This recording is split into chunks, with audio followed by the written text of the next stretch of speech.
Hey guys, welcome to episode 13 of the GridCast. I am your host, Danny Cox, and with me is my co-host, Bob.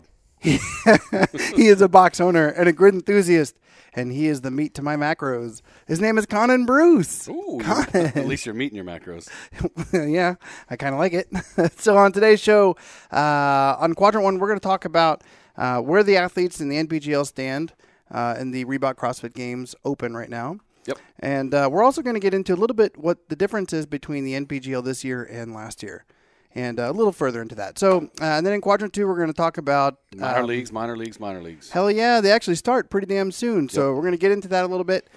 And in Quadrant 3, we have the lovely, wonderful Miss Nicole Capurso from the Miami Surge. Hence the donuts waiting for her. That's right. All right. So let's go ahead and start the show. Let's go.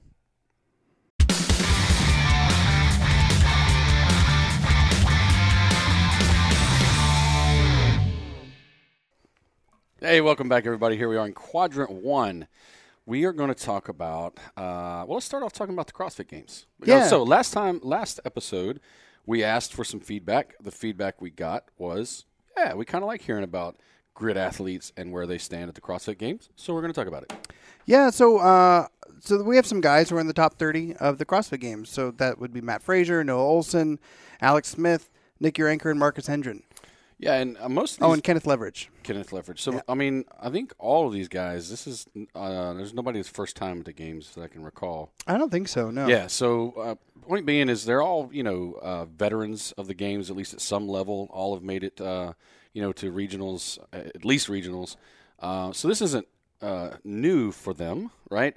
But it's still, we think it's kind of important to show that these athletes, at least so far, are able to train for both sports. So that's why we're talking about it. Let's talk about the women real quick. Yeah, so we have Annie Thorsdottir, of course, number 2 in the world still. No surprise. Sarah Beth Phillips, though, she's gone quite far in the rankings compared to any other year. Number 15. 15 in the world right now. Yeah. It's pretty damn good. And then Lindsay Valenzuela and Christy Adkins are also in the top 30-ish. Yeah, we know Sarah Beth's been training her butt off. So that's Hell not yeah. a huge surprise to us. Right. Might be to some folks, but not a huge surprise. So we got several ladies and several guys in the top 30 in the world in the CrossFit Games during the Open. And they're also preparing, pretty much for both sports at the same time, because you're going to have the games coming up, and then we're going to be rolling right into the grid season. Actually, we have the grid season in June. It's going to be before the games. Yeah, and the games are in July. Yeah, so it's going to be interesting to see how these folks can juggle that. That's going to be difficult, see for how sure. that plays out. I don't think you're going to see it play out so much in the CrossFit Games. Right. I think these folks probably have been training for more of the CrossFit Games style, a sport. We're going to see it really come out and see if they can hold that, the cycle times, the transitions, and all those kind of things, if they can hold that on the grid. Yeah. Where they're going to be able to keep that speed. It's going to be interesting to find out. Yeah. Yeah. So we got some feedback recently from a couple different videos and episodes that we've put out. And we got some feedback asking about what our thoughts are on the grid and NPGL last year compared to this year. Yeah. So as we all know that last year the NPGL started off kind of big. They came Inaugural out with a bang. season, by the way, first year ever. Right. And they started off really big. They went to Madison Square Gardens and what are the other venues they went to? They went to... Well, the Combine was in Vegas. Right. So, right. And they were trying to go to George Mason when, unfortunately, that weekend got shut down. Yep. So, they really tried to go big, go big or go home kind of attitude that first year. And what do you think about that? Right. So some people have asked the question, I had one person ask me, did I think the first year was a debacle? Right. And I would say no. I would say it was a spectacle, and it had to be, because for you to come out with a brand new sport at this level, first of all, getting NBC on board the first year, I think was incredible. Yeah. And so when you get something, you have to go big or go home. Now the problem is again, it is a new sport. Having the foundation, particularly talking about financial foundation, to make sure all this happens, and really it was about the timing, I think. This is just personal opinion, obviously, that the funding was there, but the timing of the funding might have been a little off. Right. Having owned several businesses myself, sometimes your growth rate your expense rate outgrows your revenue rate, and you're not quite ready for the expenses that come up, right? So cash flow gets a little tight. All of a sudden, oops, we're not there, we're not ready, and then it looks like things are bad, but they're not really. The money is there, it's just not there right that second. But you know, if it wasn't that big and so grandiose in that first year, I don't know if we'd be in the same position we are today. We wouldn't. Yeah, so Absolutely not. It did get the attention that it needed with being so grandiose. It's just what I do like, though, is that this year, and we saw it really particularly at the Pro Day in Boston. Mm-hmm. Yep, it was in South Boston, gritty. 8 foot of freaking snow. Right, snow up to our nipples the whole way. We're in a suburban, folks, and we're having trouble. Right? Yeah, a lot of snow. It was even snowing inside. It was snowing inside. Yeah. Oh, what the hell? Lights just went out. We're just going to keep rolling. Yeah, all right, we're going to keep rolling. Let's do it. The lights just went out in our studio, but we still have our own little camera lights. Yeah, whatever. we're good. So the big thing is, I think what they did. So I think this was a leadership success story that the leadership in the NPGL took a step back in postseason and said, "Okay, folks, let's re-engineer this. Let's rethink about this, right?" And what they did was, maybe some people say they took 2 steps forward, 1 step back. Not so sure it's really a step back as more as it is just a realization that we need to go back grassroots. Yes. Build this thing from the bottom. What are the best campaigns out there politically? It comes from grassroots campaigns, right? So you start from the bottom, get people energized. Started from the bottom, now we're here. Yeah, that's right. And get people energized and really take ownership of the sport. And it was really cool because the pro days, being in a box, a gym, a reasonably small gym, it allowed the spectators and everyone involved in the pro day to really be right there with the athletes. And I always like to say it's better to have a big party in a small room than a small party in a big room. Right. Some of the best parties are in a hotel room. Absolutely. Right? Not in a conference room. Right? Exactly. If you go to a hotel, you put it in the hotel room, not in the conference room. The parties in the first season were small parties in big rooms. Right. Right? And you could see that. This year, big parties, small rooms. We were just down in Columbia, and there were some races going on. Basically, after the pro day, there were more spectators watching those races than some of the other races that we had last year. Yeah, absolutely. Right? And that was a minor league race. Sure. So we're going to see a lot more spectators this year. We're going to see a lot more, which is going to be great. The venues are going to be a little smaller. We're going to have this festival style, which I think is awesome. It's not awesome if it's 5 or 10 years from now. Right. But for this year, being able to gather all those people in one place, particularly at the Fit Expo, you're going to have people there for other things, and they're going to see grid racing, and they're going to come watch it. And then, oh, by the way, there's another grid race tomorrow. So they're going to tell their friends, hey, you got to come out and see this. And it's all condensed. So while you were playing in Cancun a few weeks ago, we actually got to see that firsthand at the LA Fit Expo. Right, right. And I would say probably at any given time throughout the 2 days, there were no less than 300, 400 people watching at once. But you continue that for 12 hours in a day for 2 days in a row, that's a hell of a lot of people. And some people stayed there and watched for 6 hours. I mean, it was amazing. Yeah. Well, I mean, it's a smart thing to do. Anytime you have a sport like this that's new, you want to put on a little bit of an exhibition. You want to put on a little bit of a spectacle that people can see where they might not have been there, to come see it. But they were there for something else. So it was a really great. So again, it goes back to good leadership. I think good decisions, good management from the league level. Also, having last year's spectacle. No question, the amount of attention that we got on NBC and that we've got through social media has caused some of these big names to come in, big name athletes to come in this season. Are you talking about Dmitry Klokov? Right. Or Willis McGahee? Exactly. 2-time Pro Bowler, NFL running back? I'm not sure you would have seen those folks come this way. Those folks know the importance of, big-time media. Well, from the outside world, this looks like a CrossFit competition. If you don't really know what's going on, you think it's a CrossFit competition. Until you see it. Right, until you see it. Yeah. And there's been a ton of CrossFit competitions out there. That hasn't brought any NFL. And just so we don't get sued by CrossFit, there are a ton of functional fitness. Oh, you're right. Functional fitness competitions that are not sanctioned by CrossFit that they do, right? That's correct. So we know the difference. We know that there's plenty of fitness-related competitions out there that are not sanctioned by CrossFit.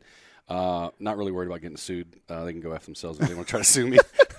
But we did want to point out that we know the difference, right? And the big thing is, so I think what you'll see, I'm going on record here to say, and I think other people have said this in public, that this season is the season you will see people that kind of poo-pooed grid last time because they said, oh, it's just kind of some other version of CrossFit. It is not another version of CrossFit. No, not at all. It is a fitness performance race that is totally different. It's league-driven, co-ed. It's not just team CrossFit. You're going to see a lot of spectators and fans of CrossFit games particularly. You're going to see them cross over and want to watch grid. And we're going to talk about the reason why a lot of that is going to be because of this minor league system that we're going to get into on the next quadrant. So let's stop our yabbering and get on over to quadrant 2.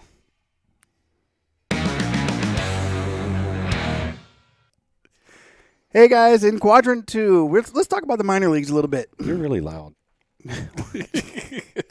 You can kiss my white ass. All right, here we are in quadrant 2. Yeah, so minor leagues are kicking off in the Southern Amateur Grid League. On April 4th is the first tournament for all the minor leagues that spun off the NPGL. Right, so by the time this comes out, that's like a couple weeks away. Away. Yeah, just week and a half, I think.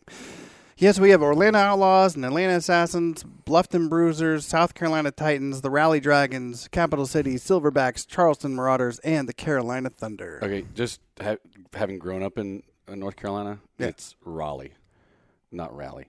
But that's okay. I know you Virginia boys don't get down there in the South. You know what? I came from Texas. This is how we're going to talk. It's going to be Raleigh. Or are they going to come kick our butts? I guess you're right. Because they're dragons. Okay, so there's going to be 4 different matches down at Carolina CrossFit from 11 a.m. to 6 p.m. And I really encourage everyone to go check it out. If you haven't seen a grid match live, you need to go check it out. Yeah, and it's a great I mean, it's as far as I know, I think it was the first CrossFit gym in Columbia, South Carolina, and they've been there a while. Well, that's dope. Yeah, and they're a large facility. I mean, we have a pretty large one here at CrossFit in Providence. These guys have like twice the size, and it's really laid out well. And they have a rig inside. They have a full rig, and there is plenty of space for spectators and vendors and all that sort of stuff. So I know it's going to be a good time. And having 4 full matches going means you can come and go. You can watch the whole thing. It's going to be a lot of fun. Oh, hell yeah. So why do the minor leagues matter now? So we talked a little bit on quadrant 1 about grassroots, getting down to the bottom, getting to the athletes in all the different CrossFit gyms or functional fitness, community. So why does this matter? This is the way I see it. So if we say we have 8 professional teams right now, and how many on each team? Is it 18? 18 starters, and then you have another 8 that are in reserves, kind of like training. Let's just call it somewhere around 20-something. Okay, right? What's 20 times 8? What's 20 times 8? 20 times 8? Yeah, I don't do math. 160. All right, so 160 athletes spread all over the country. There possibly you might know one of those athletes, but the probability is low that you would personally know one of these athletes. Now, I know they're very popular functional fitness athletes, and a lot of people do know them or, follow them. Now, let's take that same idea and go to the minor leagues. Now, this year, if you saw the episode, the Off the Grid that we did with Marshall, and we talked about the minor leagues, let's just say 25 to 50 teams this year. Moving into next year, we're talking about 100 plus. So now let's just do the same math, okay? 100 teams, 15 to 20 athletes on each team. Depending on each league is doing it a little bit different, right? So let's just say 250. What is that? I lost track. 100 teams 100 times teams 20. Times 20. So that would be 0, 0. So it's 3 zeros. So 2,000 athletes. That's right. We're going to stop doing math and just get generals, right? Tell you what, before we start recording, we should do the math ahead of time and have it on a whiteboard. That would work. It's weird. So damn show prep. So you guys see where I'm heading with this. So think about, 2,000 athletes. The next year, double that, 5,000 athletes. How many friends? 2,000 times 2 is 4,000. I was thinking 2,500. It's okay. Whatever. We'll just roll with it. We're not getting tested on our math. I hope the GridCast don't do math. Conan, at least the this math half. magician. Exactly. I'm a rocket surgeon. A lot of people. Yeah. Thousands let's of just say a people. buttload of people. A cubic buck ton of athletes. Now, if each one of those athletes, let's just say, has 250, 500, friends on Facebook or whatever, you're going to have a lot of friends. There is a higher probability that you are personally going to know an athlete that's in the minor leagues. Hell yes. Why is that more important? Because you will root for them. You feel connected to them. And my word, what if one of those athletes goes to the pros? Well, let's talk about it. I mean, if I was in high school and one of my high school friends who I don't talk to anymore, I don't really see them, but let's say they were on a professional team of some kind. I don't care what sport it was. You're going to follow it. Oh, hell yeah. I'm not only going to follow it. I'll probably go out and go watch them play. You're going to probably be obsessed that's with kind it. of cool. Yeah, you're going to buy their jersey. Yeah. Right? That's true. So when you multiply exponentially the amount of teams and athletes, you just exponentially multiply. Can't do math, can't do English. I would have hated to be your teacher in high school. I did really well in creative arts. In shop class. Actually, I didn't. I could never add to make the cuts in shop class. You know what you really were good at, though? The military. Oh, I did that. You kicked ass in the military. Well, it's because all I could do. I could blow shit up and run. I like to blow shit up. Get the hell out of there. All right. We're sidetracking from grid. Sorry. All right. So back on topic. Think about it, folks. I know you're tracking probably faster than we are. Lots and lots of athletes equals lots and lots of fans, more of a personal connection. Now, because I have that personal connection with an athlete, I'm more inclined to watch the pro version. I mean, think about college basketball, right? It's going on right now. It's March Madness when we're recording this. There are infinitely more college basketball fans than there are NBA fans. Oh, hell yes. Infinitely more. So I used to go to George Mason University, and I could give two shits less about NBA. Seriously. Right. It's a all-me sport. I can't stand it anymore. Right. But, however, when George Mason, it's got to be a decade ago now. They won at some point. They went to the Final Four. Right. And for a small little commuter school in Northern Virginia to have someone at the Final Four, it was pretty amazing. It was huge around here. I was glued to the TV. Everybody was a Mason fan at that time, right around here, right? Because you're like, hey, it's a local team. That's the whole point with the minor leagues is we're going to see a shift. A lot of fans that might not have paid attention to grid as early on will because of the minor leagues. So the minor leagues are going to bring the fans. Here's the other thing. If anybody's familiar with club level soccer, minor league level, semi-pro, or baseball, that is good old-fashioned family entertainment. Right? Oh God, yes. It's small level. You go out, you have some hot dogs. Maybe it's chicken on a stick for us paleo folks or whatever, right? I did not eat chicken on a stick when I went to go watch minor league baseball. Beer and hot dogs. I cannot count how many weekends I had going out to go see the Prince William Cannons, which I think now are the Prince William Nationals or Potomac Nationals or something. But anyway, so that's a minor league single-A baseball team. It's out here in Northern Virginia. But anyway, my family used to go out there all the time, have corn dogs and, hang out and watch baseball. And I actually got to play catch with some of those guys. And as a little kid, when you're 7 years old, 9 years old, playing catch with these guys, you remember that forever. Mm-hmm. You become a fan forever. And you're going to see all these leagues that are popping up with hundreds of teams. You're going to see it all over the country. People already flock to these functional fitness competitions. Yep. I mean flock. They're getting huge, right? Yep. You're going to see that at the minor league level with these minor league grid teams. And then, by the way, right behind it, I guarantee you what we're going to see is, so let's say we got pros, we got minor leagues. There's going to be club level, which is strictly amateur, more like what we usually call pay-to-play clubs. So athletes are still competing at the club level, and then you're going to see youth level. So you're going to once you start getting down to the under 8, under 10, under 12 age ranges, and grid, you can play grid without any equipment. Right? Yeah, go out to a soccer field or empty field. You can play grid. Have a couple cones, put it out there, roll on a mat. I don't know. I know our listeners maybe can't wrap their head around that yet. Yep. And our viewers. But I promise you, folks, we've been talking to all sorts of folks in the league, also with the equipment producers. They are coming out with ways that you and your buddies can go in your CrossFit box, in your gym, in your backyard, and you can play a version of. Yeah, we can't talk about the specifics of it. Yeah, because they're still working out the details, and we're not going to hold anybody. But I promise you, we've seen it ourselves. Some really fun stuff where you can play pickup grid. My God, it's going to be incredible. Yeah, so once you can do that, once you and your buddies once you get into the schools, forget about it. Game over. About it. Yeah. So watch that play out: youth, club level, amateur leagues, minor leagues, and then you go to the pros. What you have is this massive fan base that makes the pro league even more successful. And I will go out on a limb and say that people are going to be, as much as I love pro grid, 2 years old, right? But minor league grid is going to be where like the majority of our fan base and time is going to be spent. Well, at least at the beginning. Yeah. Because then when you grow into the professionals, I mean, let's be honest. So me, I used to watch the Cannons and go out and have fun with the Cannons, but I didn't know where they placed at the end of the year, right? What that did was when I walked into, let's say, Nats Park, or I walked into Camden Yards and for the Orioles, it was like I was going to Mecca. Right. It was like, oh.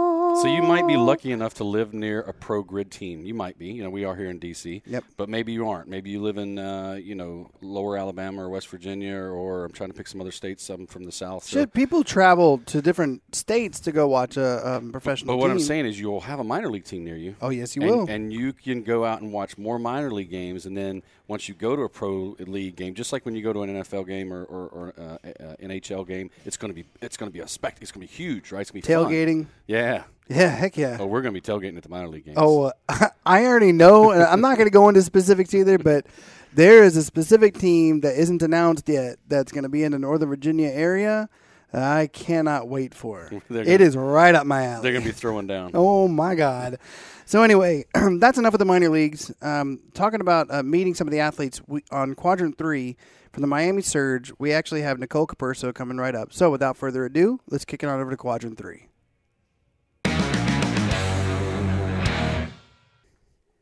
Hey guys, welcome to Quadrant 3. So we are here with Miami Surge's Nicole Capurso. Hello, how you doing? I'm good. Thanks for being here. Yeah, thanks for coming on. Thanks for having me. So just to give a little background, she was a Division I basketball player for Hofstra, and she competes in the USAW. She was in Nationals last year and the American Open. And if you remember, we actually did interview her at the American Open, and you can check it out off the grid at the American Open.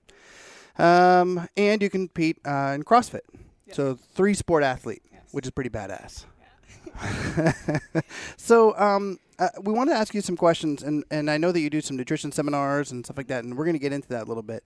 Okay. But I want to ask you some questions first. So since grid is a team sport, and you've played a team sport for 16 years in basketball, do you think that helped you in the team sport atmosphere with the sport of grid? Yeah, that was one of my biggest draws to grid, was the idea of, again, being part of the team and being able to work with other team members and having a role. In CrossFit, you're asked to have all of these roles and do it all. And in grid, it's kind of that atmosphere where you can embrace your role and be the athlete you want to be and play to your strengths.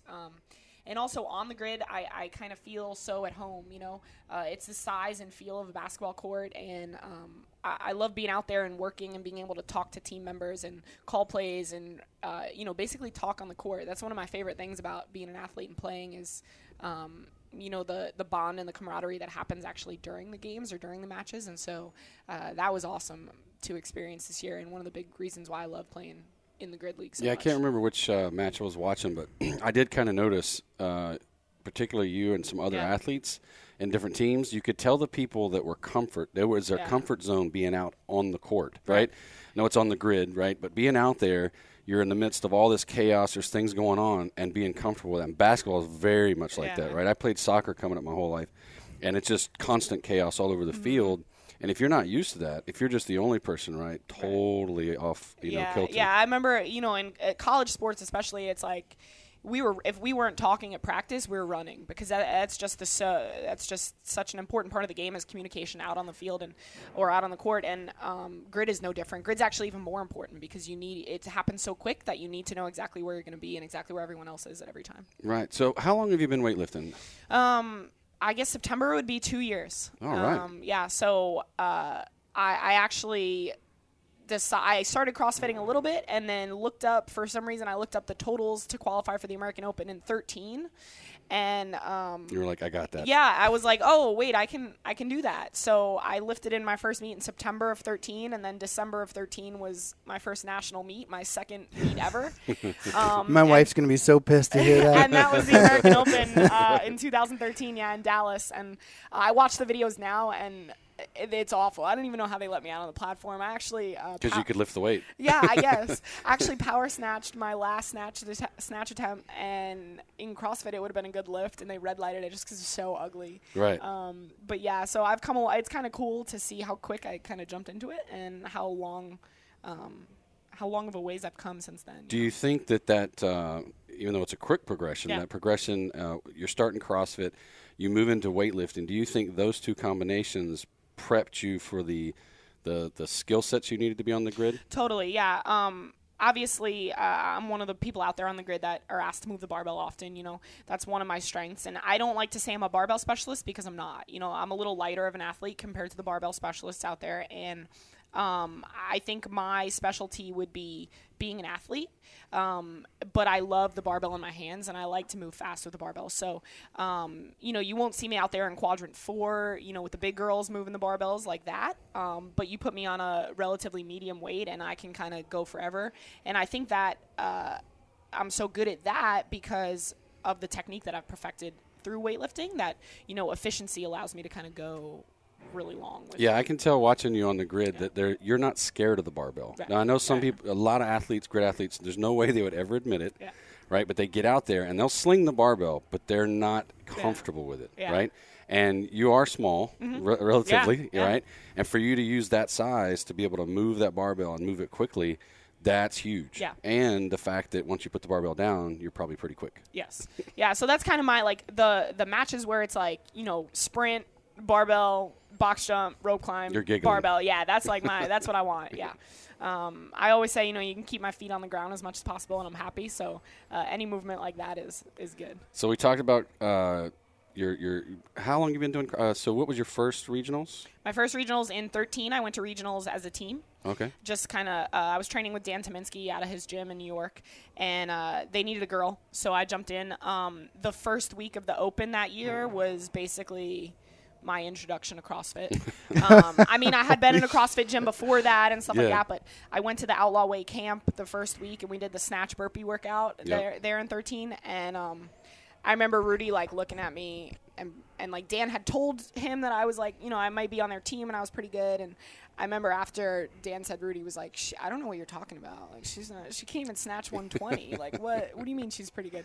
But it was probably the first weekend I snatched. And where do you work now? I work at Rudy's gym now. Exactly. Yeah. Rudy's my coach.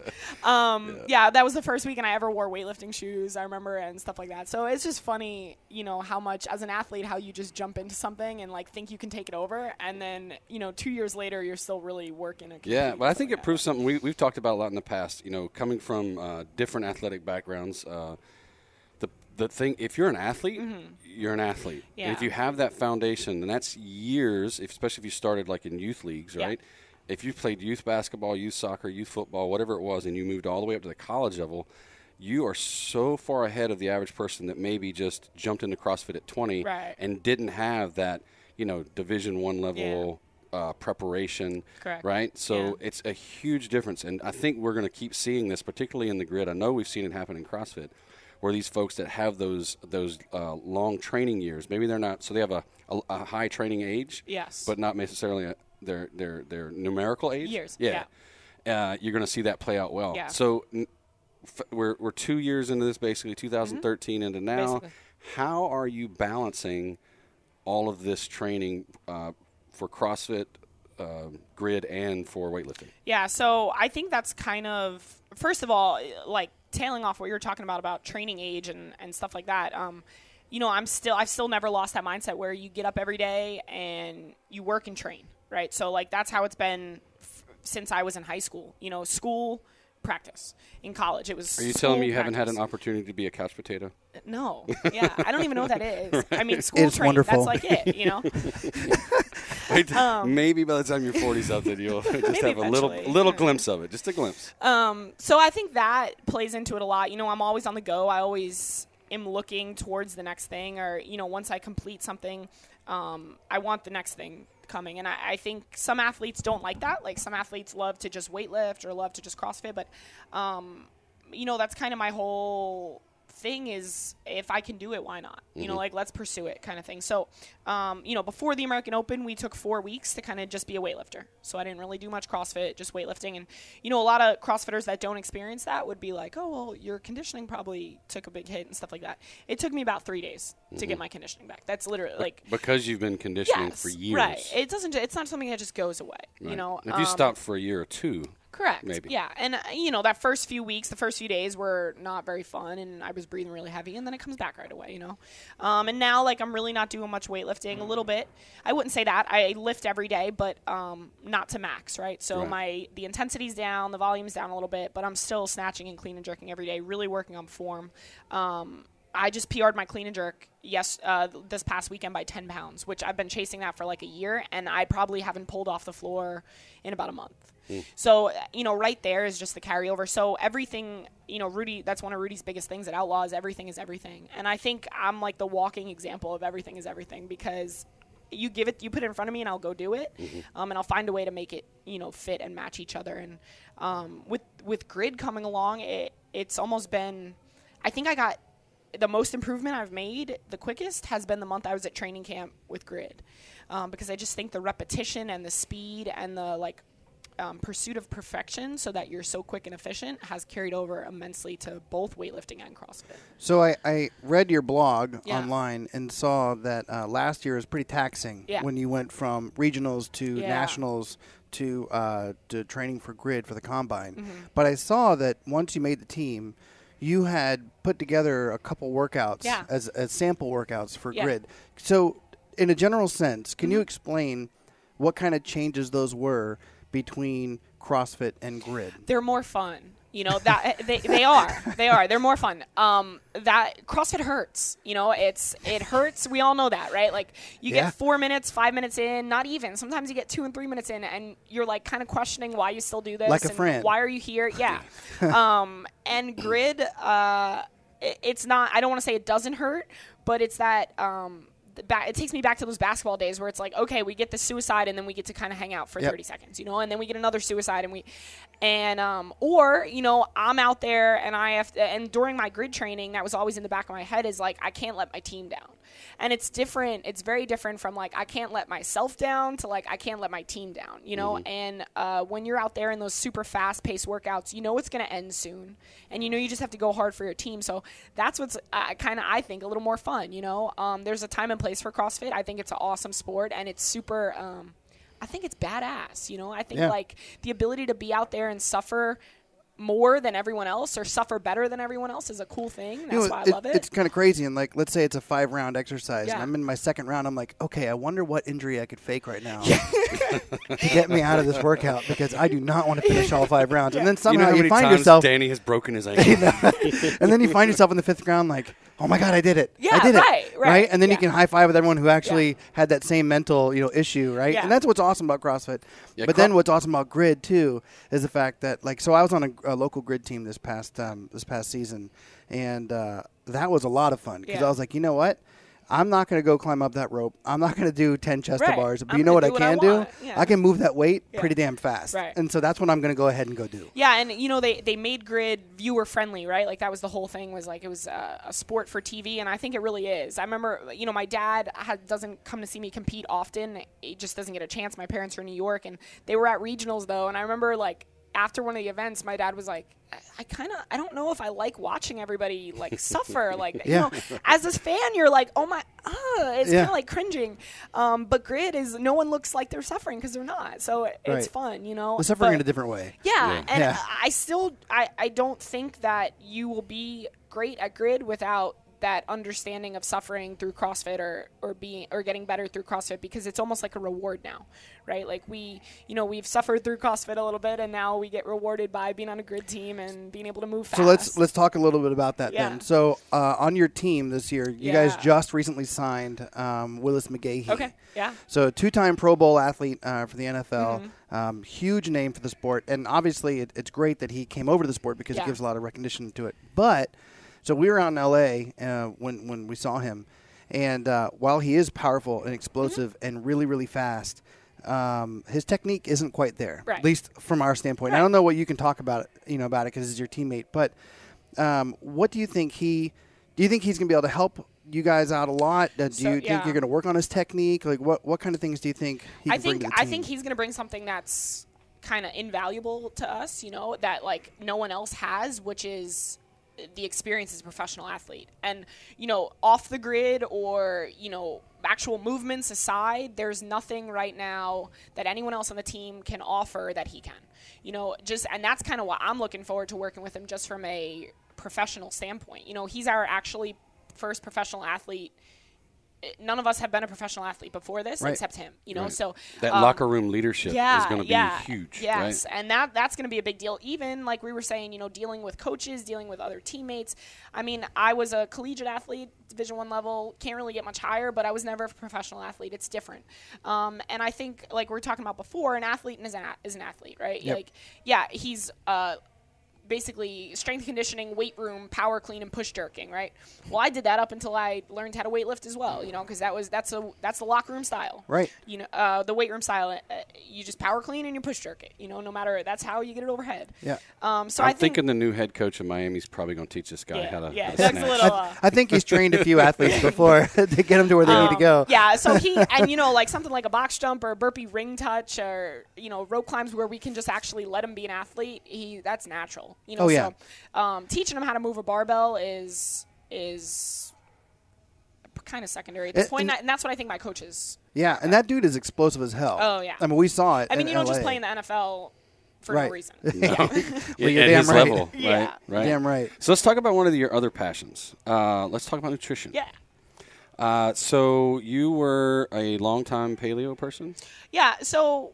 I mean, I wouldn't say long time. Okay. I came into CrossFit like everyone else, and that's what everybody did. That's kind of the direction everybody kind of goes to when you first start CrossFit. And I think that's kind of what I get people to see outside the box now is when my impression of paleo and why I started doing it so, intently was because I thought I wasn't going to be a good enough athlete without it. Mm-hmm. And I just wanted to be the best athlete I could be, and so that's what I thought I had to do. Right. So where did you go from there? And tell us how you got there. So tell us the transition from the nutrition guidelines you were following when you first came into CrossFit to basically where you are now. How did you make that transition? Right. So the American Open in 2013, I lifted as a 63-kilo lifter. I was walking at about 146 pounds, which is like probably 66 kilos, and 63 is about 138. So I had to get there. That was the first time in my life ever that I had to step on a scale and kind of worry about what the scale said. Yeah. I used to tell people I weighed 150. That was all I knew, and I was the kid in college where you're walking out of the weight room and they throw you an extra shake because they don't want you to get hurt on the court, right? So I was always like lean and lanky and stuff like that. Very little muscle playing in college. So about 150 is what I told people. That's what I wanted to be, right? I was hoping for 150. So now I have to get to 138, and I don't really know how. I'm kind of eating clean, paleo-ish, and I go on like super strict kind of bodybuilder diet. I get to 138 pretty miserably. Tupperware diet, I call it. Asparagus, eggs, chicken, whatever. Didn't eat out. Probably looked great lean-wise, right? Not Maybe? really. Oh, no. See, like I thought I was skinny, okay. and I look at the pictures now, and I'm just that. I'm skinny. Just skinny. Yeah. Right. Like really no ab definition, just no definition. Lost your muscle mass. Right, yeah. Again, I lifted at the American Open with almost no technique, and so I wasn't lifting, heavy for what I could be and whatever, so it didn't really affect me much. After that, I kind of just went back to eating however I wanted, and what I didn't realize that I did by doing that bodybuilder strict Tupperware diet was I broke my metabolism, essentially. And so after that, when I started just, going back to eating whatever I wanted, my metabolism wasn't burning, and I put weight on pretty quick. Regionals last year, I came home at about 69 or 70K, which was about 160. No, it was heavier than that. yeah, it was about 72, 73K, so like almost 160, which is crazy for me. That's like, that was like way too heavy, and kind of no wonder I didn't do so well at regionals, Again, I hadn't really stepped on a scale, so I didn't know that. I just thought I was getting like nice and strong, So that's May of last year, and then July was nationals, and I have to lift again as a 63, and I remembered how miserable the cut was and how sick I made myself, and I didn't really want to do that again. So I got in touch with Ricky Long, who's one of my really good friends, teammate on Outlaw Barbell, Dan Tominski's girlfriend, really good friends with her in New York, and she had some experience with this flexible dieting, so, I asked her. And before we get further into the flexible dieting, let's take a break real quick, and then we're going to get into how you can actually eat some donuts. Cool. And still lose weight and get to that where you want to be, right? Awesome. All right. We'll be right back.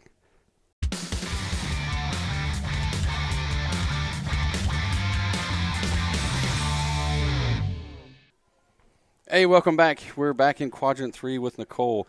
When we last stopped, we took a break. We were talking about, I think, one of your biggest passions, nutrition. Yes. I know you're doing nutrition seminars, which we'll, when we finish, we'll lay out where Nicole's going to be. But let's get back to, so you moved your way. You were basically, from what I could tell, this was a performance-driven thing, kind of, a little bit. But explain it in your words, how you made this transition to macro-focused. Yeah, so again, cutting weight for nationals then, July of 14. I knew I didn't want to go back to that Tupperware style diet. And I told Rudy, I told my coach, if I can't do this safely and kind of the way I want to as far as this weight cut, then I'll just lift as a 69 and I'll just be in that weight class. And talking to Ricky Long, she got me kind of introduced to this whole flexible dieting idea. And we kind of went with it. And the idea behind flexible dieting is balancing, and that's totally what it is, right? It's a balance of protein, carbs, and fat in the right proportion according to your weight, according to your body fat percentage, according to your goals. And goals meaning physical goals as well as athletic goals, So each person's ratio of macros is going to be slightly different. Correct, yeah. Taking into all those factors, there's a formula and whatnot. It was very different for me because, the fame of flexible dieting or the enticement is no food's off limits, right? Everything's allowed, and that's totally true. And so that was cool. That was kind of a transition, from the way I was used to eating. And how'd you wrap your head around that? Yeah. For me, it was fine. It's fine. Oh yeah, I'm not. I'm not like the scared of carbs person or anything. I just, I was doing that because I was told that was the right thing. You know? So when they then opened the door to everything else, I was like the first one in the cereal aisle, and that was me. But what I did learn through it is, obviously I was on a caloric cut trying to lose weight, and when you're on a cut, you want to eat what's called in volume. You want as much food or as much volume of food for your limited calories, and so. Like donuts were allowed or cereal is allowed, but more nutrient-dense foods let you eat more. Right. So if I had a donut, it might kill 75% of my, probably like 25% of my carbs for the day. And on a cut, I don't really want that, especially through training. So, right. So it depends on your goals. Correct. And I learned to, Saturday, I would program for a donut, right? Like I would set aside numbers and stuff like that. But things like having it every day and stuff like that wasn't happening, and I think that's some people's misconception of the macro counting world and stuff like that. But what I think it did do was it takes that craving, thing away. You tell somebody you can't have something, all of a sudden that's all they think about, and that's what they obsess over. And then when they have it, they go on. They go crazy. I used to hate this idea of a cheat meal. Yeah, right. So I just hate it because you make it's bad, right? Correct. You're being bad. Yeah, that's totally that's what I teach at seminars. Yeah, that word cheat or cheat implies that you're doing something wrong. And so especially as an athlete, you never want to tie food with punishment or that you're doing something wrong. So I think I just try and teach people that there's a different way to look at food, and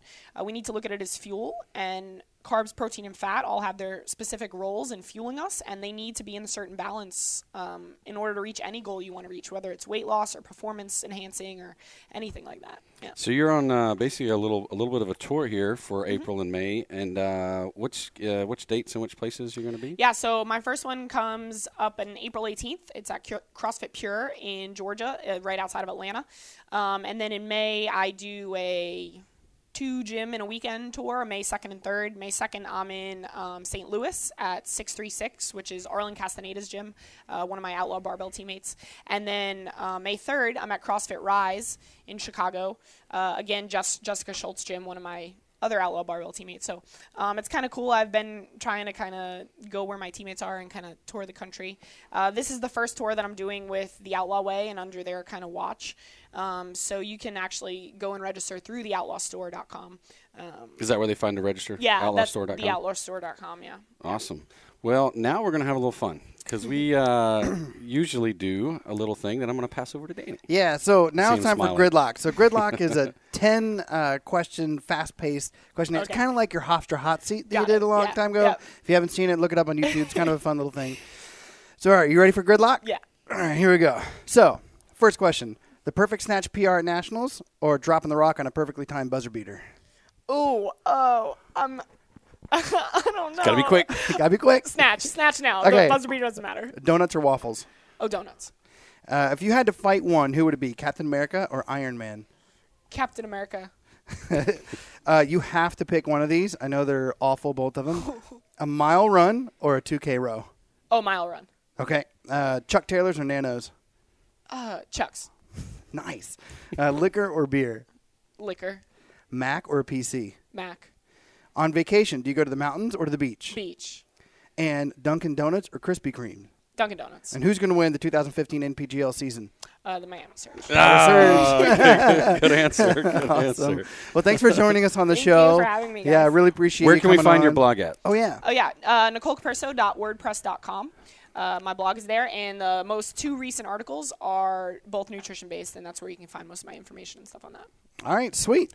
Cool. So thanks a lot for joining us on the show, and let's stop yabbering and get on over to Quadrant 4. See you there.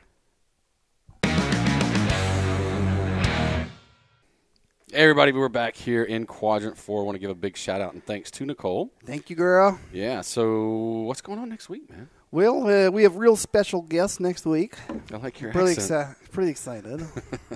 Yeah, so stay tuned for that. We're going to be traveling for our Quadrant 3 next episode. This episode's been great. Had a great discussion in Quadrant 3. Tell us what you guys think. Again, give us some more feedback about how much coverage you want us to give to minor leagues versus whatever. We love hearing the feedback. Yeah, absolutely. And so until next week, clean up your jerks and snatches, drink your beer in batches, and always dominate your grid matches. See you later, guys.